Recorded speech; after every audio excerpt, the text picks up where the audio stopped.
All right, back live tonight here on In Focus. The South African Human Rights Commission has expressed concern about allegations of racism at Gauteng and Western Cape schools. 12 Pretoria Girls High pupils have been suspended for alleged racial utterances which were made in an apparent whites-only WhatsApp group. A black pupil was also filmed being placed in a cage at a school in the Western Cape. It's called Pinelands High. The Commission's Zamantungwa Mbeki joins me now for more on that. Zama, good to have you, and thank you very much for your time. Are you merely observing some of these issues, or are there issues where you're actively investigating what could be going on? So there are a number of issues that we spoke about in our statement, I think 4 to be exact.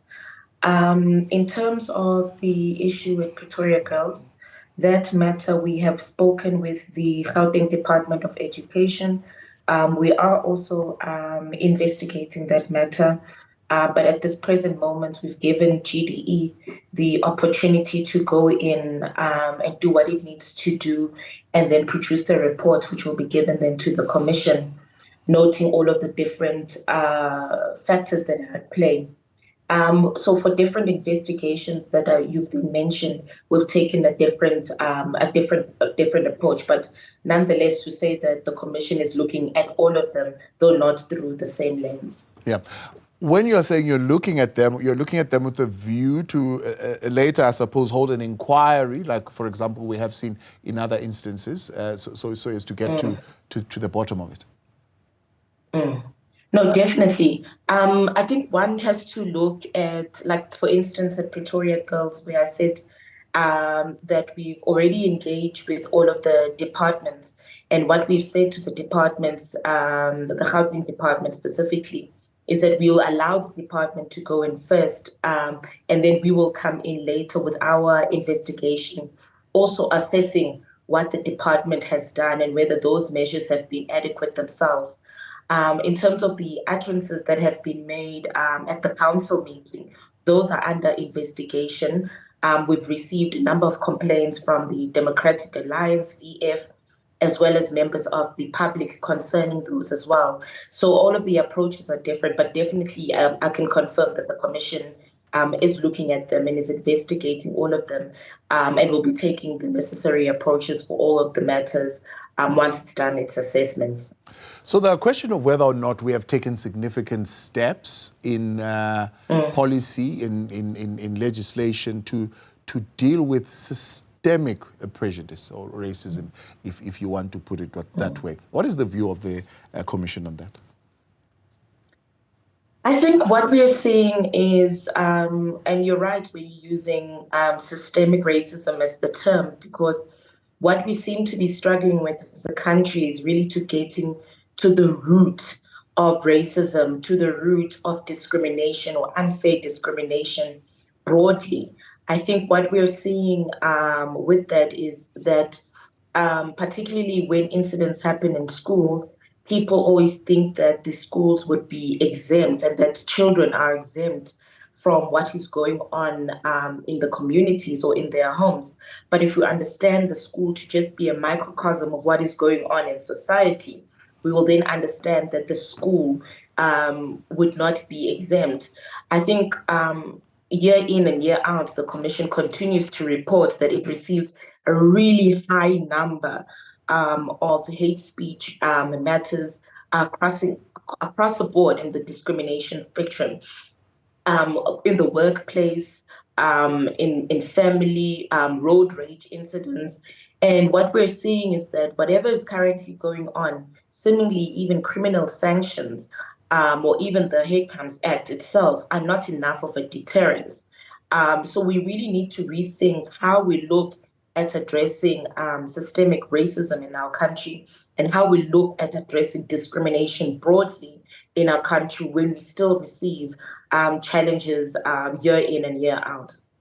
How is the work of the Advisory Committee on Anti-Racism assisting in this process? What work have they done? I mean, this was announced in April this year. I think what one needs to look at, as you're saying, you need to look at what is the mandate of the different bodies versus the commission, for instance. When you've got an advisory body, their function is to provide advice to the president, is to provide advice to a department, but necessarily their investigations and looking into, in terms of their terms of reference, is it to provide that advice. How that will then turn out in the end is something that we cannot say, and what the full impact of that is going to be once implemented. But I think that any process which is currently being put in place to try and look and unpack racism across the board in South Africa, or discrimination broadly across the board in South Africa, we must take it seriously. We must also look at those recommendations and how they can actually aid, and even sometimes even look at one of the important questions is, are the current laws that are currently in place, as you said and earlier on, aiding us in deterrence or in the reduction? And some of those we will be looking forward to hearing in terms of those responses, if whether the current legal framework is aiding us in moving forward or not. Yeah. The other one, of course, is the Commission's Social Harmony National Effort, where there are continued dialogues that are being held in various communities. Do you get a sense of buy-in from those people of belonging, of wanting to form some kind of cohesion, actually working together? Yeah, the Commission's program, for example, how we've used it is when we're forming these dialogues after the July unrest last year, we went into the communities where the unrest had taken place. And what we want to do there is to foster to try and ignite or foster conversation around these issues.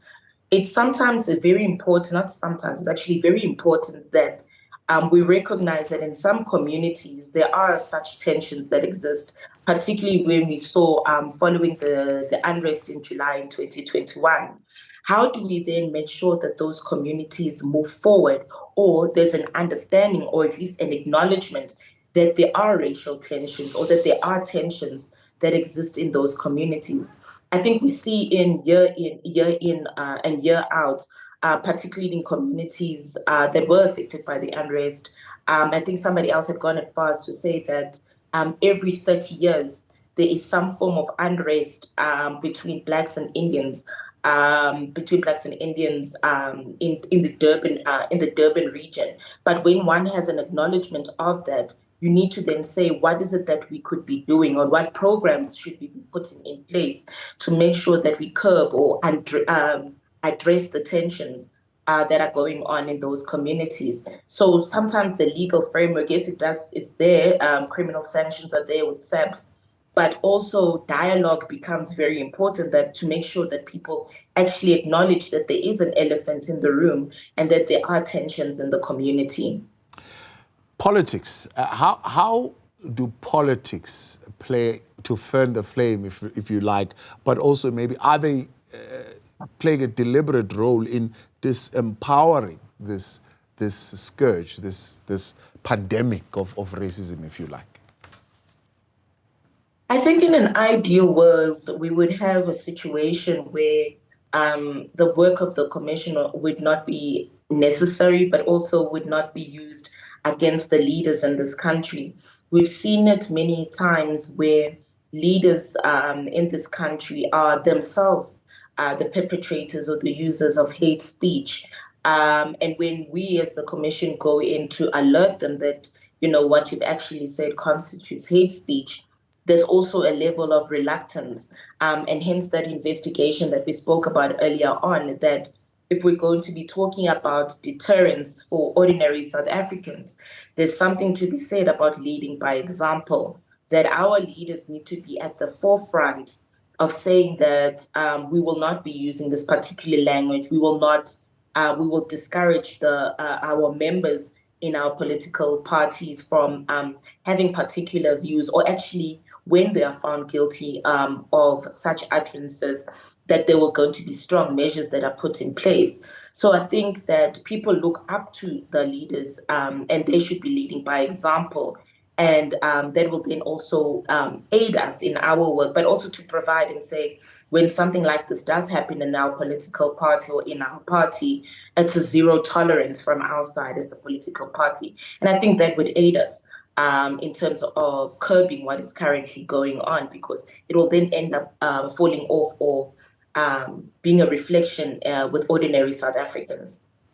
So strategies that seems to have worked, of course, in the past in dismantling systemic racism would be ensuring, for example, addressing inequities, so economic security, housing security, educational opportunities, and so on and so forth. And those, of course, are bigger things that the country is still working on. But there are also those smaller areas, I mean, 3 areas particularly in terms of law. So enforcement, new legislation, as well as advocacy. If you were to score us as a country on those 3 levels, how are we doing? I think we all know that in terms of law, we're doing very, very well. And the law and the legal framework in South Africa is never a challenge. I think where we could be doing better definitely is in terms of the advocacy. I think once you're in a society like us, where there's so many competing interests, there's high levels of poverty, there's high levels of unemployment in our country, that sometimes questions about how we relate to each other tend to fall back. And what we have at the forefront are what we're looking at in terms of our socioeconomic rights, prioritizing getting rid of load shedding, prioritizing making sure that people have got water. And then at the tail end are the questions of how we are relating as people. What is it that is going on? However, we found that so in terms of laws, in terms of policies, yes, definitely at the framework, the legal framework that we currently have is very good, even with having criminal sanctions as well through the South African Police Services with the criminal manure case. But I think what we will then be lacking is what we said earlier on now, that if our advocacy around this, around these issues is lacking, and it could just be because there are so many competing issues in our country, that issues such as how we relate tend to fall on the wayside. Zama, we appreciate your time. Thanks so much for coming on. That's Zamantungwa Mbeki there for the South African Human Rights Commission. That's where we'll leave it. All right, In Focus continues shortly. Stay with us.